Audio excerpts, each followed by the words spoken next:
I don't want to say that the Venezuela situation is all about oil. I do not believe that's true. If you look at, that general framework, when you see geopolitical action, the last time I heard this, and I was a 14-year-old kid, when the second Iraq war came out in the aftermath of September 11th, the let's say the contrarian position to oppose that second Iraq war was really the George W. Bush administration is in this for the oil. If you look at history, the way this has played out since, I know it makes sense. Dick Cheney, as a Halliburton executive involved in the oil field services business, seemed like at the time, yeah, that incentive makes sense. In terms of how it played out, that narrative or reasoning to oppose, whatever's going on in the big picture, um, it was a terrible kind of framework for even figuring out at all what the heck the second Iraq War was even about, right?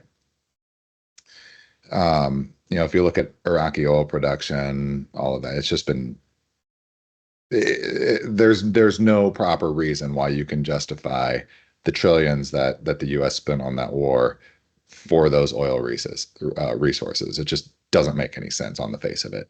All right. So why do I bring that up?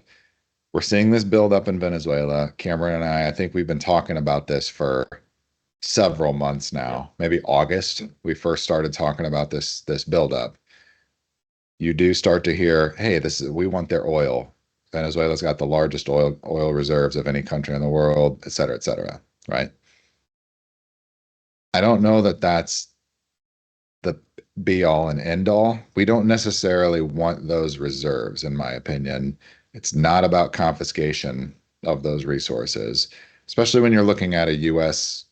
Domestic oil industry that's now become a net exporter or a net producer, as opposed to a deficit oil consumption nation, post shale, technology boom.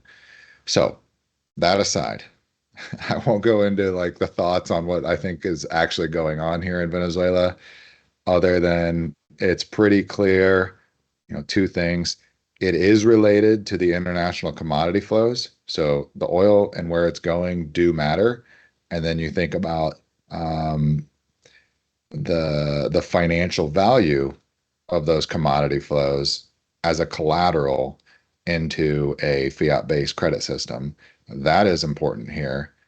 And then I would say number two is the relationships between sovereign states, both between themselves as we break apart this unipolar order that we've been living under since the fall of the Berlin Wall into four regional spheres, essentially. Um, I think there's some element of those regional spheres interactions with each other and access to commodities, but then also there's pretty, I don't want to go out a limb here and say this, but I think this is also intelligence related in terms of these networks where they have business operations. And I think you're looking at this fight move down to that intelligence layer. Now, do I expect a full war, boots on the ground? No, I don't think that's going to happen. I don't think that's the deadline on where this goes. But all right, that aside, we'll begin to see more of what this thing is about as the story continues to develop. But this week we got a big update on the story, or a new milestone to match the buildup in military resources, which have been primarily naval and air support at this point. You saw the U.S. military seize this Venezuelan oil tanker, the skipper. You can see it in that image below. This great little X-ray looking image. And Yeah. then this steady cam. Um, oh yeah, that's so the X-ray has a ship-to-ship transfer of the oil, which is under sanctions, right? And then you can see the routes that this vessel is taken. It's doing business from Venezuela to China, Iran to China, Iran to Syria. And so you start to see the commodity flows of where these resources are going, um, which is really, remember we talked about the word, what is marketing? It is really the connection of supply and demand in these global international flows of commodities, right? Um, that's, a big tell on what this Venezuela situation is likely about. So new front opened up in this broader clash of civilizations that we've been building up to, at least since 2008 and the GFC. You could say the timeline really kicked off with September 11th, if you want to roll back far enough. But the same way we heard of 2 weeks ago, right? Headlines: Iran commandeered an oil tanker off the Hormuz. We're seeing the same thing now in Venezuela. So interesting thing to watch. But this kind of signals what this, how this Venezuela situation plugs into that monetary story that we really try to cover as we go through this era of transition. And in your mind, Matt, would this also maybe relate to this quote that you put together here? Explain this one to Yeah, me. How does this kind of fit into that broader picture? exactly. So you think about those commodities channels, right? Go from A to Z. The key thing for an economy is access to natural resources, right? The goods that it needs to obtain to continue to operate and grow, right? So if you look back at history, where did you see, go through the Napoleonic Wars as a good example? Where did you see one side really prevail? What was that key advantage? And you go, like, look at this quote on Napoleon. Like, he's viewed as one of the greatest, like among the greats of land-based military strategy of all time. Like, we're talking Julius Caesar, Alexander the Great, like he's up there, right? What he didn't have and didn't appreciate is the importance of naval power, right? You go back and you replay the tape on, um, you know, why his, advance towards uniting the European continent ended in defeat. Goes back to this story, in my opinion, of the failure to meet English naval power. So his quote: "If it had not been for you English, I would have been emperor of the East." What he means is China and the trade routes is really what he's talking about. But wherever there is water to float a ship, we are sure to find you in our way. So that's the key thing here. Think about these things: the naval um, commandeering, the U.S. Navy commandeering a Venezuelan oil tanker, right? If you can do that in, let's say the Caribbean Sea, you can do that in the Gulf of America. Like, you actually have geopolitical power, right? That is the key. If someone else was in the way and could prevent you from doing that, they would be the emperor of the East. They would be the emperor of South America, et cetera. So this is the uh, what's the right word? The trump card, the difference maker. Like, this is the competitive advantage. I just want to call that out. As we're watching the naval buildup, take place, and we progress further through this geopolitical conflict. Goes through the same thing with the Russian oil assets, right?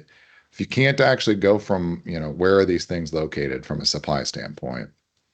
Kazakhstan, the Bulgaria. Baku, yeah, around the Black Sea. If you don't have the naval power to, uh, move those goods on waterways, or let's say even land-based pipelines, you can protect the pipelines. That's also difficult to defend. Um, if you don't have control of the shipping lanes, it's basically impossible to win this game, right? So that's what's going on. That's what we're looking at. And just wanted to put that in everybody's minds as we're watching this current version of history unfold with a rapidly evolving situation in Venezuela. And I thought, in a corollary to this, kind of from the financial side of things, what we're seeing going on with the EU. I saw this headline: EU greenlights the indefinite immobilization of Russian assets. And I just immediately ping this over to Matt because what I believe it's on Monday. They're supposed to vote in terms of what they want to do with these assets, but uh, Euroclear is headquartered in Belgium. They very much, at least up until today, while we're recording, they very much do not want to go through with this and freeze Russian assets because as a custodian, that does not set a good precedent for the rest of your bank or your custody partners, right? They are not going to necessarily trust that they can hold funds with your facility if you could just get overruled by the EU. So a lot at stake here, but I did think, Matt, as you're talking through all of this going on with oil and commodities, it just seems to me like this is the EU attempting to do the same, but using the financial rails instead as the commodity that they're trying to control, the route they're trying to control. Yep. Um, it's hard not to be so it's hard not to compare this to the situation with the forced divestiture of oil and gas assets. But I think a key difference is the US is trying very hard to come up with a solution while still respecting property rights. It's very tough That's to a yeah do, key point. right? We're splitting off, we're trying to get divorced, trying to not escalate this, this war from escalating any further. And yeah, just basically trying to find Solomon's solution to not split the baby, right? Right. No one's going to be happy. The European solution, what they're sitting on is Russian reserves, right? All of Russia's foreign reserves, you know, are the euro denominated and dollar denominated are going to be held at European banks, right? And so what this reflects is basically completely torching your trust relationship as a counterparty, right, or as a custodian.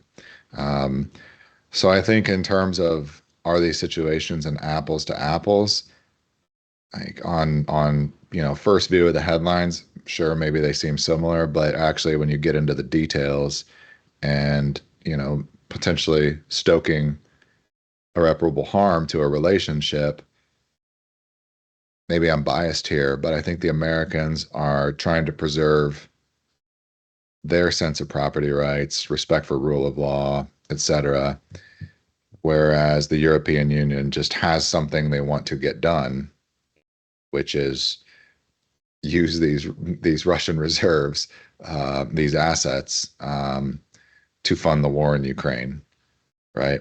So different situation, but both of them are effectively netting out to the same thing, the regionalization out of that unipolar world we lived in for just a brief moment in time. Um, and we'll see how this goes after the fact, as this week has evolved in terms of the headlines. We didn't feature this as a top three story. It probably should have been. Um, but remember how we talked about this window we had to find a peace in a tri-party agreement between Russia, Ukraine, and then the United States as a middleman? That's off the board. It's not happening. You saw Zelensky as a representative of Ukraine's government meet in London this week with Keir Starmer, Emmanuel Macron, and Friedrich Merz from Germany. And basically, the writing on the wall was they're not going to take part in this framework on terms that basically line up with Russia's offer. So essentially, there is no split of the bid ask. There's no peace deal to get done between Russia and Ukraine at this point. It was what it looks like, which is probably a sad thing for all of humanity in the end, as we march down a path that most likely does not end well at all for anyone involved. So, yeah, I think we're looking at a context. Obviously, Russia is the one left holding the short end of the stick on all of these, as they definitely expected to be. They were never going to get, uh, well treated by either European financial system or the American financial system and political system in terms of sanctions. But in terms of, respect for property rights, I don't know that there's a good way or fair way to do this from the U.S. and Russia side on the oil assets. On the financial assets, where it's just a pure or it's a pure credit claim um, on someone on a currency unit.